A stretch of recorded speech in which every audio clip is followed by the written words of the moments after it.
No mundo e especialmente no Brasil, as pessoas estão ficando cada vez mais críticas e descontentes com os políticos, e tá voltando agora uma ideia da gestão eficiente, da administração inteligente, de que políticos têm o problema deles, eles têm os interesses políticos, ideológicos, etc, etc, etc. Mas alguém tem que administrar o patrimônio público. Não, mas enfim, você pode privatizar tudo, mas enfim, alguém tem que administrar. Então a gente tem que colocar um gestor inteligente, um empresário, alguém, um bilionário, como o Donald Trump, assim, um cara inteligente, gestor com experiência, e ele vai fazer uma administração eficiente dos bens públicos. O que é uma ideia muito bonita, só tem um problema. Isso é demonstravelmente impossível. É impossível existir uma gestão eficiente ou uma gestão inteligente. Isso é um termo que não faz sentido. Só que as pessoas não costumam analisar a parte econômica disso. E isso não é minha opinião, porque assim, eu vivo criticando o Donald Trump aqui, e uma galera fala, mas o Donald Trump é um bilionário, é um cara muito inteligente, ele tem um QI de 435, ele escreveu 943 livros. Você é só um piá aí no seu quarto, falando no meu escritório, falando as suas opiniões aí, claramente você é um idiota e ele é um grande administrador. Primeiro, não sou eu falando, são opiniões econômicas, e é demonstrável que é impossível, é universalizável, que é impossível fazer uma gestão eficiente. São vários problemas econômicos. O primeiro é o problema do cálculo econômico do Ludwig von Mises, que é o problema de basicamente por que o socialismo é impossível, que é o governante não sabe o que produzir. As pessoas têm essa ideia de que um gestor de uma empresa, um CEO, um cara inteligente, assim, uma empresa que deu lucro e cresceu muito, se ele for para administrar um governo, é uma analogia. Um governo é tipo uma empresa. Não, de jeito nenhum. Não tem nada a ver. Aqui tem absolutamente nada a ver. E só porque um comandou bem não quer dizer que ele vai comandar o outro bem. Porque não tem como um governo fazer cálculo econômico. Ele não sabe o que produzir e fornecer para os seus clientes. Uma empresa sabe, ou pelo menos ela tem informações, porque ele pode olhar o balanço. Ele pode ver, minha empresa tem 5 produtos. Um tá vendendo menos, o outro tá vendendo mais. Bom, então eu tenho que reduzir a produção desse e aumentar a produção do outro. Simples. Porque a demanda é o que as pessoas estão me mostrando. Esse produto não dá lucro. Corta. Acabou. Essa fábrica aqui tá dando prejuízo. Não funciona. Aquela fábrica ali tá dando muita produção. A gente não sabe por quê. Pode ser a gestão. Vamos olhar, vamos analisar e aumentar isso. O meu competidor tá ganhando fatia de mercado. Então eu tenho que melhorar. A minha empresa tá dando lucro ou não. Ele tem indicadores, números ali, número duro na cara dele para conseguir produzir alguma coisa. E ele está submetido à oferta e demanda. Se ele produz assim 5, 6 coisas e um concorrente entra produzindo outra coisa, essa coisa vende muito, ele olha e fala, opa, talvez eu deveria produzir isso aí também, senão eu vou falir, ou eu vou perder a minha fatia de mercado, ou eu vou me ferrar aqui, porque a galera parou de consumir isso e vai consumir outra coisa, então eu vou produzir isso também. Uma prefeitura, um governo estadual, federal, não tem isso. Porque o custo para o cliente é zero. Na verdade, o custo é impostos, mas muita gente não associa. Então, se alguém está fornecendo, se alguém é um investidor no mercado de educação, o cara abre escolas, não sei. Ele olha e fala, mas nessas 4 cidades o preço da educação está subindo. Talvez porque tem uma demanda de uma educação melhor. Vou abrir uma escola lá. Um prefeito não vê isso. Ele vê, bom, eu tenho os cidadãos dos bairros, todos eles estão pedindo mais educação. Mas claro, é custo zero, é de graça, eles estão pagando imposto, mas enfim. Quando o custo é zero para o cliente vai sempre querer mais. Você fala assim, você vai entrar numa concessionária e você pode pegar um carro de graça. Você vai estar satisfeito com o carro que você pegou? Você pode até estar satisfeito, mas assim, se tivesse o melhor, você ia querer ele? Claro. Claro. Agora, você entra numa concessionária hoje. Claro, você vai chorar com aqueles preços porque é tudo imposto, mas enfim. Você tem lá o Golzinho 40 mil, um carro melhor 60, o outro 80, o outro 100. Você calcula quanto você consegue comprar e vê, faz a sua escolha ali. Agora, você fala, todos eles são zero. Claro que você vai pegar o melhor carro. Ainda vai achar que ele tem algum problema. Não, já tem a direção aqui, não tem cheirinho, não tem massageador aqui na cadeira. Claro. Então, um prefeito de uma cidade vai olhar, o sistema de educação. Todo mundo quer uma educação melhor. Onde é que eu invisto? Como é que eu aloco os meus recursos? O que eu produzo para o meu cliente? Que não é um cliente porque ele foi obrigado a ser cidadão da sua cidade sob ameaça de violência e morte, ele é obrigado a pagar impostos sob ameaça de violência e morte. Então ele não é um cliente, ele é mais um escravo político. Mas enfim, o que eu produzo para ele? O que eu vou fazer? Eles querem mais saúde ou educação? Ah, bom, tem um monte de gente sobrando em saúde, né? Que não tá conseguindo pegar atendimento. Ou significa que eu tenho que fazer mais saúde? Bom, talvez significa que... outra coisa, talvez, não sei. Eu não sei. Eu não tenho nenhuma informação vindo dos cidadãos sobre o que eu devo fazer. Claro, você tem uma informação do que eles querem, mas como o custo é zero, eles vão querer tudo. Isso é uma informação? Então o gestor, por mais inteligente que ele seja, o cara pode ter um QI de 1 trilhão. Não cabe dentro do cérebro dele, o cara não consegue entender o que as pessoas querem. Ele não é um vidente. Empreendedores, empresários respondem a demandas de mercado, respondem a preços, respondem a oferta e demanda, lucros e prejuízos. Um governante, não. Como é que um governante vai planejar o que uma população quer? Exemplo, o governo Dilma achou que o Brasil queria a Copa e a Olimpíada. O que a gente queria? Hambúrguer gourmet. Ups! Ups! Então, esse é o problema do cálculo econômico. Segundo problema é o problema do conhecimento disperso do Hayek. Que é o quê? Bom, o conhecimento está com as pessoas, não comigo. Não tem como eu, governo, obter as informações. É, na verdade, uma variação, mas enfim, ok? Não tem como eu ter todas as informações de todas as pessoas. O conhecimento está disperso. O que o Brasil quer? Sei lá, o que 205 milhões de pessoas querem. Eu vou perguntar para todas elas? Fazer uma tabela de Excel? Fazer uma análise de programa matemático em cima disso? Fazer um R ali, tentar... Como é que eu vou acessar essa informação? Eu vou contratar gente para então ir pesquisar no Brasil. Vem cá, bom dia, eu sou um oficial do governo e o prefeito pediu para eu perguntar, o que você quer? Não tem como fazer isso, meu amigo. E a pessoa responde, eu quero essas coisas. Qual que vai ser o preço? O zero. Então ela vai querer tudo. De volta. Volto para o primeiro plano de cálculo econômico. Mas como é que ela vai ordenar isso? E na hora que o cara responde a pesquisa, ele vai chegar em casa e vai pensar, pensando bem, eu mudei de ideia, eu queria outra coisa. Volta, chama o pesquisador de volta. Como é que um governante, mesmo de uma cidade de 4 mil habitantes, vai acessar a informação do que todas as pessoas querem? Votando. A gente vai fazer uma eleição.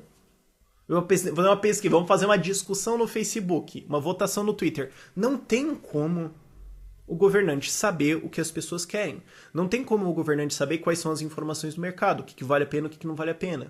E tem todas as coisas que o governante não vai sequer pensar. Ele pode pensar em saúde, em educação, mas... e se as pessoas quiserem melhor informação, melhor acesso à internet? E se as pessoas só quiserem hambúrguer gourmet? E se as pessoas só quiserem... Não, a gente quer uma cidade mais limpa. É só que na maior parte dos assuntos a gente fala de educação e saúde e a gente não percebe que na verdade limpeza incomoda bastante. Ou tem algum problema que a enorme maioria das pessoas não notou, mas que aflige elas muito, e se alguém resolvesse, elas iam olhar e falar, isso aqui é um problema, eu quero esse serviço pensando bem, isso aqui realmente me incomoda. Sabe? O governo vive achando que a gente quer mais direito de transporte, quando na verdade pode ser que a gente queria a Air Fryer Philips Valita. Pode ser isso. O mercado sabe, porque ele responde a incentivos, ele especula, ele tenta criar produtos. O governo não sabe e ele não tem como saber. Ele não tem como acessar a informação para então processar ela e fazer uma gestão eficiente. É impossível. Não tem mente humana, não importa o quão genial ela seja, que vai conseguir computar toda essa informação, mesmo se ele tivesse acesso a ela, para então elencar na cabeça dele o que é importante. Resta então que o governante faz o quê? O que ele acha. Será que o que São Paulo realmente precisa é de menos pichação? Sem dúvida, seria bom. Agora, é a coisa que São Paulo mais precisa? O custo todo que está sendo para pintar os muros lá poderia ser investido melhor em alguma outra coisa? Provavelmente sim. Tem como saber? Não. Então tem como saber se essa gestão foi eficiente? Tem como saber se ela realmente produziu o que as pessoas queriam pelo preço que elas queriam pagar? Na hora que elas queriam, do jeito que elas queriam, aonde elas queriam? Não, é impossível saber isso. É impossível calcular isso e, portanto, é impossível uma gestão eficiente ou inteligente. E, finalmente, você tem o terceiro problema, que é o problema das consequências não planejadas, que leva às intervenções infinitas, que leva à economia do intervencionismo. Okay? Que é o seguinte, bom, já que não tem como o governo fazer cálculo econômico e o conhecimento está difuso, a gente vai então para a opinião do governante. O governante faz o que ele acha que ele tem que fazer, ok? Então ele acha que as pessoas precisam de moradia. Então eu vou passar uma lei de moradia aqui, que vai ter um plano diretor diferente e vai fazer isso. Isso vai ter consequências no esgoto, na rede elétrica, no transporte das pessoas que vão de um lugar para o outro. Vai ter consequências no trabalho, talvez na segurança da área, porque de repente você faz um zoneamento errado, coloca as empresas no lugar errado, vai ter problemas de segurança. Você pode ter problemas de meio ambiente, preços dos imóveis, etc. Nenhum desses problemas tem como o governante prever, mas agora são novos problemas. E agora o governante tem que resolver esses problemas. Mas ele não consegue resolver esses problemas com incentivos de mercado, porque não tem preço, ele não sabe. Então ele resolve de acordo com a opinião dele. Aí ele vai lá e resolve o problema, digamos, do saneamento. Vamos passar uma tubulação aqui, faz uma obra, tal, mas ela vai ter um custo e vai afetar os certos lugares. Pode ser que ela valorize ou desvalorize algum lugar, o que cria um novo problema. Ah, aqui eu tenho um problema de transportes, trava o trânsito para ir para lá. Bom, então vamos colocar uma estrada. Ah, mas colocou uma estrada, vai ter que contratar uma galera, etc. Subiu o preço de mão de obra, tal, complicou em tal lugar. Ou a gente comprou alguma coisa, ou deu algum dano de meio ambiente, ou ficou feio, ou mudou a corrente de ar do lugar e teve algum outro problema.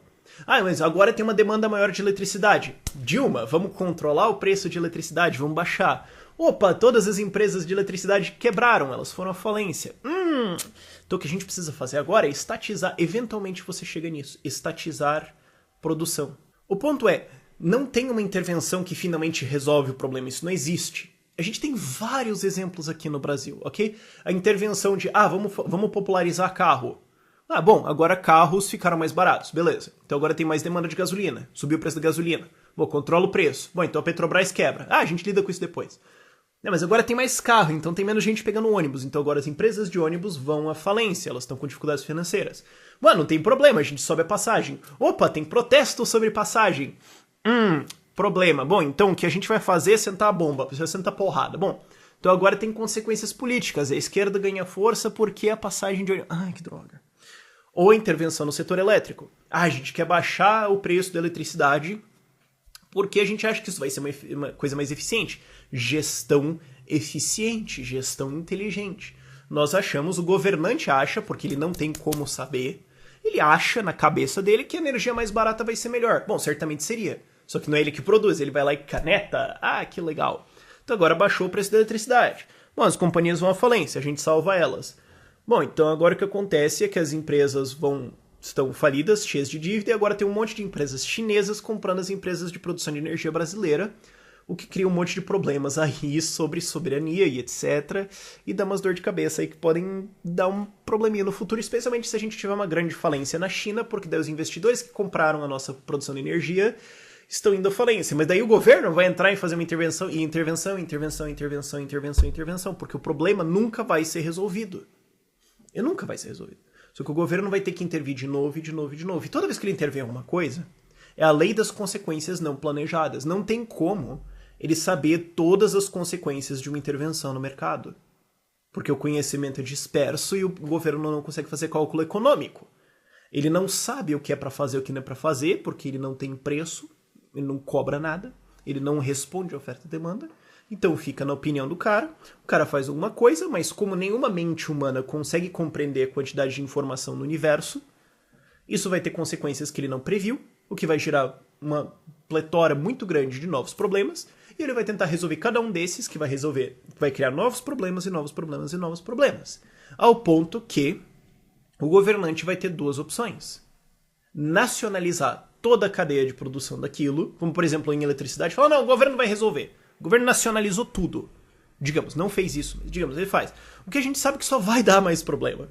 Então você vai ter que eventualmente ir para socialismo, confisco de propriedade mesmo, ou o governante vai ter que falar, desisto, acabou, menos Marx, mais Mises, dane-se, cancela todas as intervenções, privatiza tudo, tira todas as burocracias e devolve isso para o mercado. Geralmente ele faz um dos dois, mas no meio, ok? Geralmente ele fica entre o socialismo total e a privatização total, que é o que ele deveria fazer.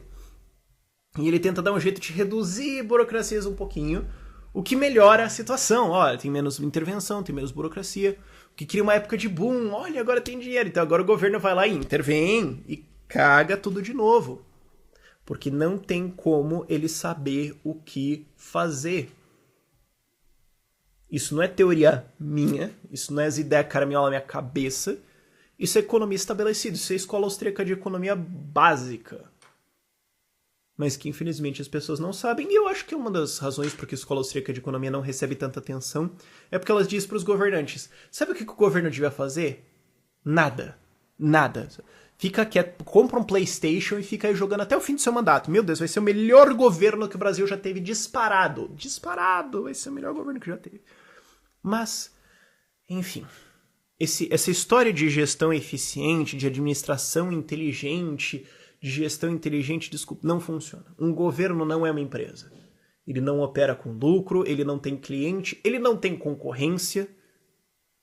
Ele é só um achismo eterno de governantes. E não importa o quão inteligente ou experiente seja o sujeito, esse sujeito jamais vai ser incapaz de entender o que todos os seres humanos querem e jamais vai ser capaz de organizar todo um governo para produzir exatamente o que esses seres humanos querem. Porque se você acredita nisso, você acredita em comunismo. Ok? Por esse vídeo é isso. Alguns links na descrição para você ler mais sobre isso. Tchau, tchau.